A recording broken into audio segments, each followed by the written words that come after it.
Good morning, children. Let us once again start with the online biology lectures. In the last lecture, we started the topic with the red blood corpuscles, also called as erythrocytes or RBCs. We have studied that these are circular, biconcave, enucleated cells. Now, a mature RBC is devoid of nucleus, mitochondria, or other cell organelles. Its cytoplasm, that is stroma, is rich in hemoglobin, which is an oxygen carrier. Also contains oxygen carrying proteinaceous pigment that gives red color to the RBCs and in turn to the blood. It also contains, the stroma of the RBC also contains an enzyme carbonic anhydrase, which is very rich in zinc. We have studied earlier. Yes or no, children? RBCs are responsible for transport of respiratory gases such as oxygen and carbon dioxide. It maintains the pH of the blood, also the viscosity of the blood. They also contribute in the process of clotting mechanism, that is in blood clotting. RBC plays an important role in the clotting of blood. The hematocrit is ratio of the volume of RBC to the total blood volume. What is meant by hematocrit? It is the ratio which indicates the volume of RBCs in the total volume of blood. It is different in men and in women. Each RBC contains 270 million molecules of hemoglobin. The normal content of hemoglobin in the blood of men is about 14 to 17 grams percentage. In males it is more, whereas in women's or in females it is about 13 to 15 grams percentage. Now the condition with less number of RBCs or less amount of hemoglobin, children, is called as anemia, and the patient is said to be an anemic person. Let us now concentrate on the second formed element or the second blood cell, that is white blood corpuscles, leukocytes or WBCs.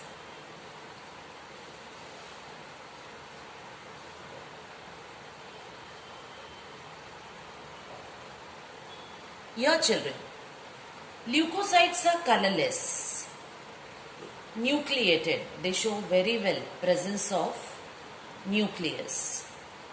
These are amoeboid cells, larger than that of RBCs.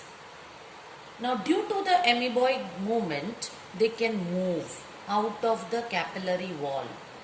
The WBCs shows amoeboid movement, like amoeba, they can move. So, they move out of the capillary wall, right, by a process which is called as diapedesis.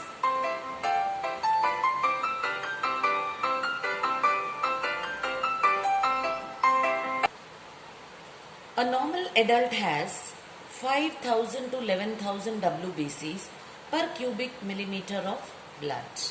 In a normal human adult, 5,000 to 11,000 WBCs are present in per cubic millimeter of blood.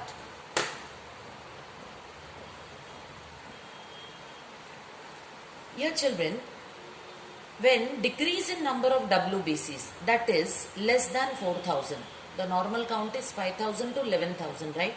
So, if the number of WBC decreases less than 4,000, it is called as leukopenia. What is it called as? Leukopenia. Commonly, in case of HIV patients, AIDS or TB patients, or those who are exposed to radiations or shocks, temporarily increase in the number of WBC is seen, and this situation is called as leukocytosis. What is it called as? Leukocytosis. It is due to infections. It also occurs during pregnancy and is also observed in the newborn babies. Uncontrolled children, uncontrolled, when the cell division of the white blood corpuscle cells loses its control, that time the cell division is called as uncontrolled. So uncontrolled increase in the number of WBCs is a type of blood cancer. It leads to a type of blood cancer which is called as leukemia.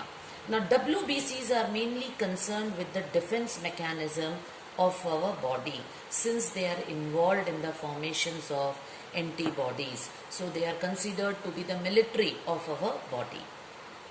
Now let us study the different types of WBCs. You have not studied different types of RBCs because there is no different variations or different types which are found in RBCs, blood. But in WBCs there are varied varieties. So the WBCs can be classified into two main types. The first one is granulocytes and the second one is agranulocytes. When we start, see, the name itself, children, indicates that if the WBC has granules in the cytoplasm, they are called as granulocytes. And if the cytoplasm of the WBC shows lack of granules, then they are entitled as agranulocytes. Let us see them in detail. Let's start first with the granulocytes. Now these are WBCs with a granular cytoplasm, also called polymorph nucleus leukocytes, PMN. Polymorph nuclear leukocyte, PMN. They have lobulated nuclei in different shapes. They are formed from myeloid stem cells and once formed do not divide. They constitute 72% of the total WBCs. The granules are actually secretory vesicles which contains various secretions, enzymes, etc. Now children, depending upon the staining property of the granules, कि WBC के granules किस stain से color out होते हैं, किस stain से they get colored, right? Granulocytes are classified into three types: neutrophils, basophils and acidophils.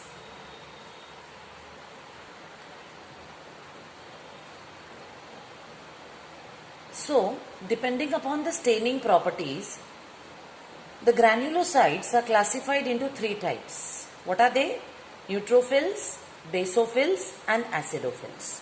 Let's start with the first one, that is neutrophils. Granules are very fine, very minute and fine, large in number, many in number, evenly distributed and stained with nuclear or neutral, not nuclear, stained with the neutral dyes. Neutrophils are about 70% of the total WBCs, children. These cells are spherical and the nucleus is having several lobes, which ranges from 2 to 7. These are able to perform amoeboid movement and phagocytosis. That is, they can ingest or engulf the solid food particles. Second one is basophils or cyanophils. These cells have very few granules of large size and get stained with basic stains like methylene blue. Basophils are non-phagocytic, small in size but spherical cells, about 0.5 to 1% of the total WBCs. Nucleus is twisted. The nucleus gets twisted. They are present in infected and allergic conditions. Basophil secretes heparin, histamine and serotonin. The third category is eosinophil or acidophils. They get stained with the acidic dyes, acidic stains. So acidophils contain lysosomal granules and are stained to red color with the acidic stains like eosin. Eosinophils are about 1 to 3% of the total WBC The nucleus is bilobed, very distinguishedly seen. They destroy antigen-antibody complex by phagocytosis. Their number increases in allergic conditions and children shows antihistaminic properties. They are responsible for detoxification as they produce antitoxins also. You can very well see in the diagram that the basophil, the nucleus is twisted. In eosinophil, the nucleus is large and distinguishedly shows two lobes. It is bilobed. The last is agranulocytes. Agranulocytes are about 28% of the total WBC. Cytoplasm of these nucleocytes is without granules. That's why the name is agranulocytes. The cytoplasm doesn't show any granules, is without granules. They are formed from lymphoid stem cells and can divide by mitosis. Nuclei of the agranulocytes are large in size, but they are not lobulated like granulocytes. The agranulocyte will show a single large nucleus occupying the maximum part of the cytoplasm of this kind of WBC.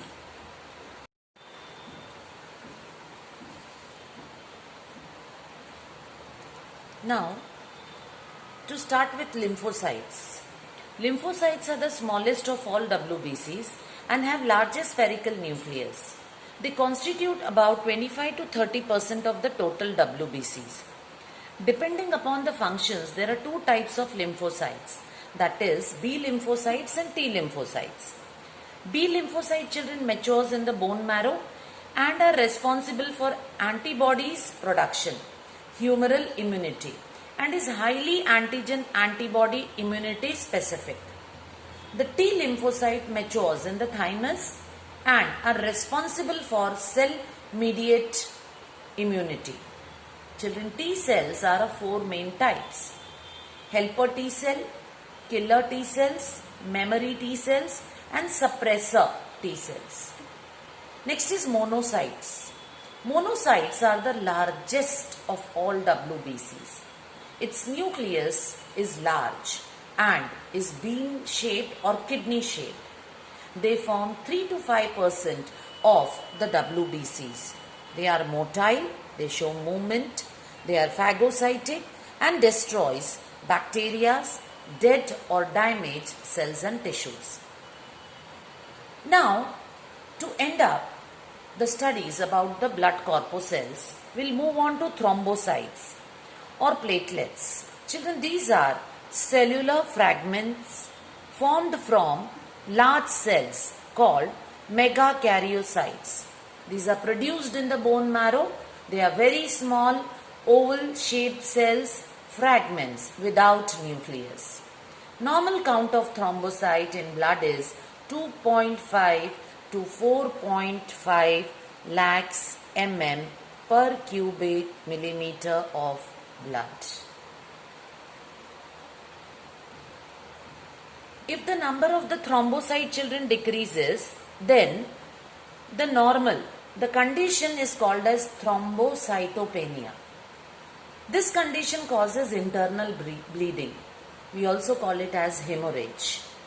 Platelets secretes platelet factors, which is essential in blood clotting.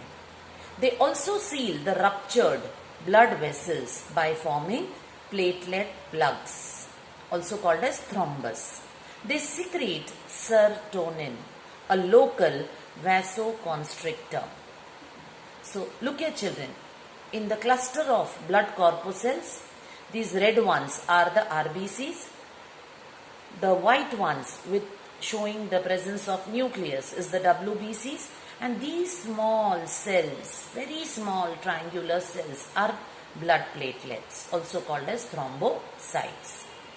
Now after the blood corpuscles, let us study a mechanism or a phenomenon which is seen in the blood due to the presence of blood platelets or thrombocytes. and that is the clotting mechanism or coagulation of blood. Clotting is a process of converting liquid blood into solid forms. The process may be initiated by contact of blood with any foreign surface, called as intrinsic process, or with damaged tissues, extrinsic process. You know children, intrinsic and extrinsic process involves interaction of various substances called as clotting factors.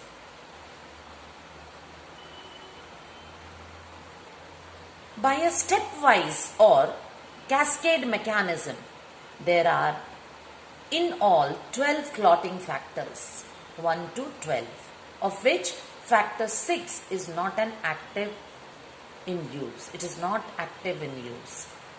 Children, interaction of these factors in a cascade manner, in a very systematic manner, in a stepwise manner, leads to the formation of enzyme. The enzyme is thrombin. Thromboplastin helps in the formation of another enzyme, that is prothrombinase. What is it? Prothrombinase. The enzyme inactivates heparin and is also converts inactive prothrombin into active thrombin, which can bring about the clotting mechanism. Thrombin, children, converts soluble blood proteins, fibrinogen, into insoluble fibrins. Fibrin forms a mesh, a network, in which platelets and other blood cells are trapped to form a clot, जिसको हम खून का थक्का बोलते हैं. Blood clotting takes place in this manner, preventing the loss of vital fluid. So blood clotting is a very important mechanism of our blood. Next is, children, heart. Heart is the main pumping organ, children, of the circulation. Or I can even say that heart is the main pumping organ in our circulatory system. It is reddish brown, hollow, muscular organ, roughly size of one's closed fist. Its average weight is about 300 grams in males and 250 grams in females. It is a conical in shape and lies in the mediastinum, a space between the two lungs. Border at upper end, it is broader at the upper end and conical at the lower end. The conical end is slightly tilted towards the left side. Heart is enclosed in a membrane which is called as pericardium.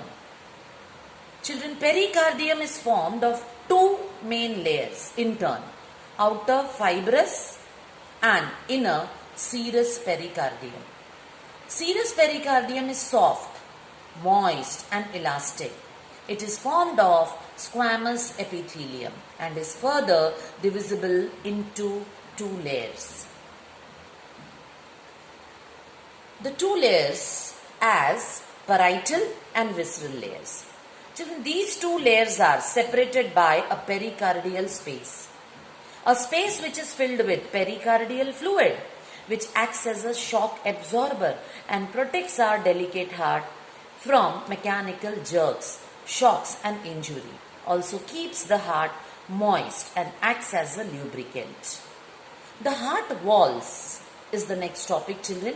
The heart is formed of three layers: outer epicardium, middle myocardium and inner endocardium. So the three layers are epicardium, myocardium and innermost endocardium.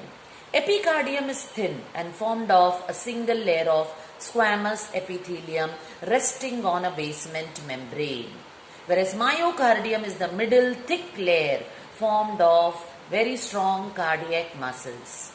Endocardium is again a single layer, thin layer formed of squamous epithelium.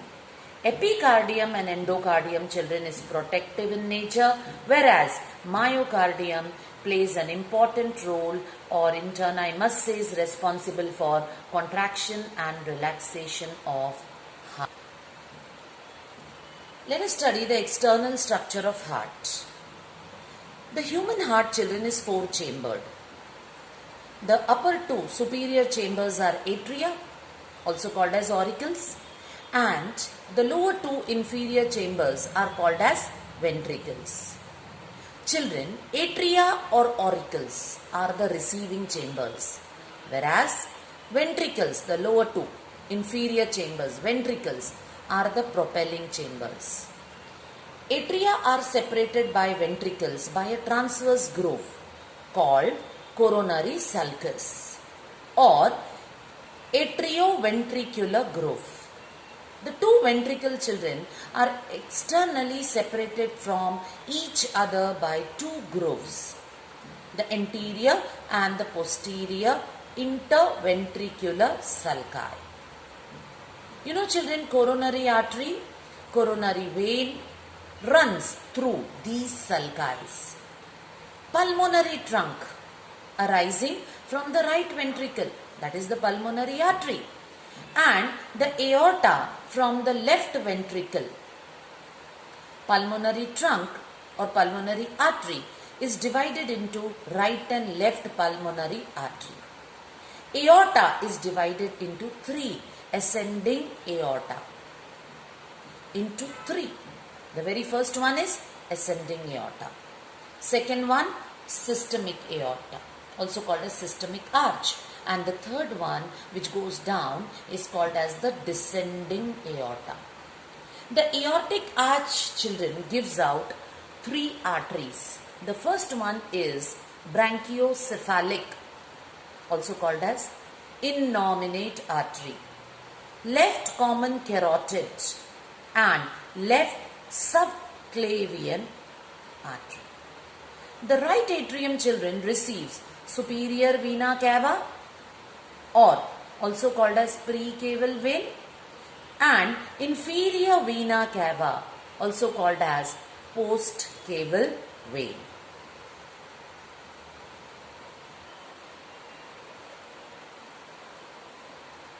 So, what we have seen, children, till now, the right atrium receives superior vena cava and inferior vena cava, whereas when you concentrate on the atria, that is the auricles, these are, children, thin-walled, receiving chambers, as I told you earlier, of the heart.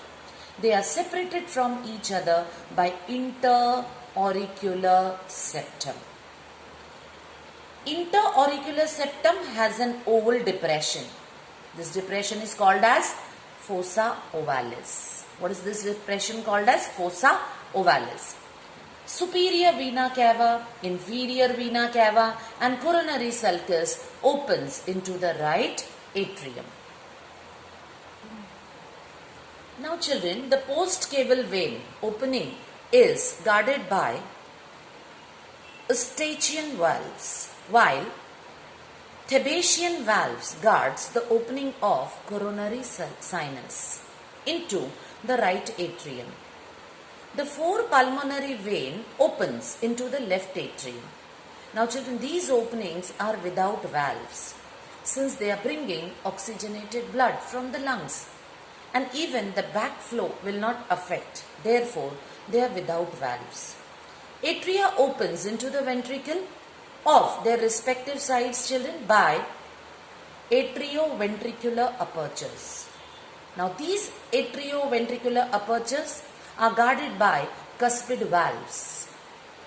So, there is a tricuspid valve which is present in the right AV aperture, that is anterioventricular aperture, and there is a bicuspid valve or mitral valve which is present in the left AV aperture.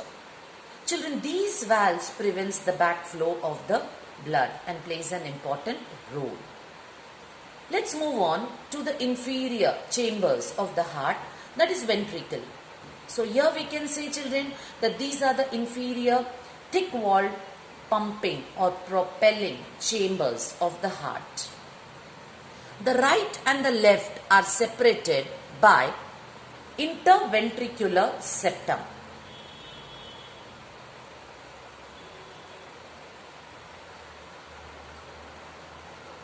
Now children, the walls of the left ventricle is more muscular and about 3 times thicker than the right ventricle. Inner surface of the ventricle shows several ridges called as columnae carneae, or also called as trabeculae carneae, which divides the lumen, the space of the heart, into small pockets.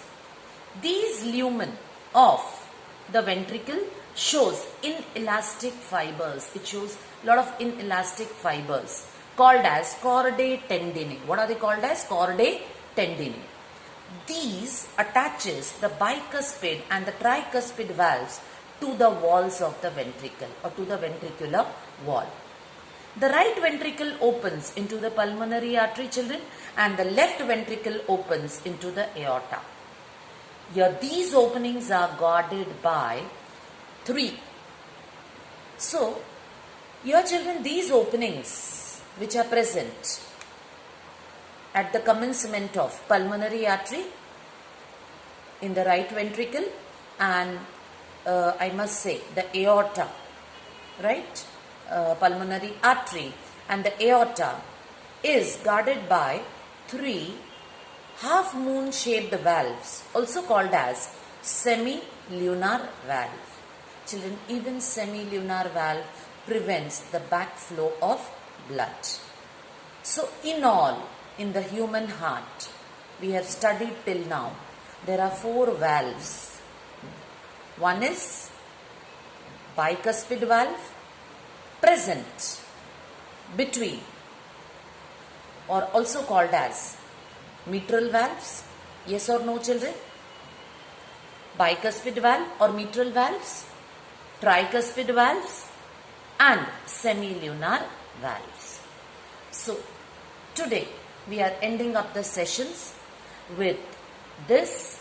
In the next session we will see a beautiful diagram of human heart ending up with the internal structure of human heart. Thank you, children.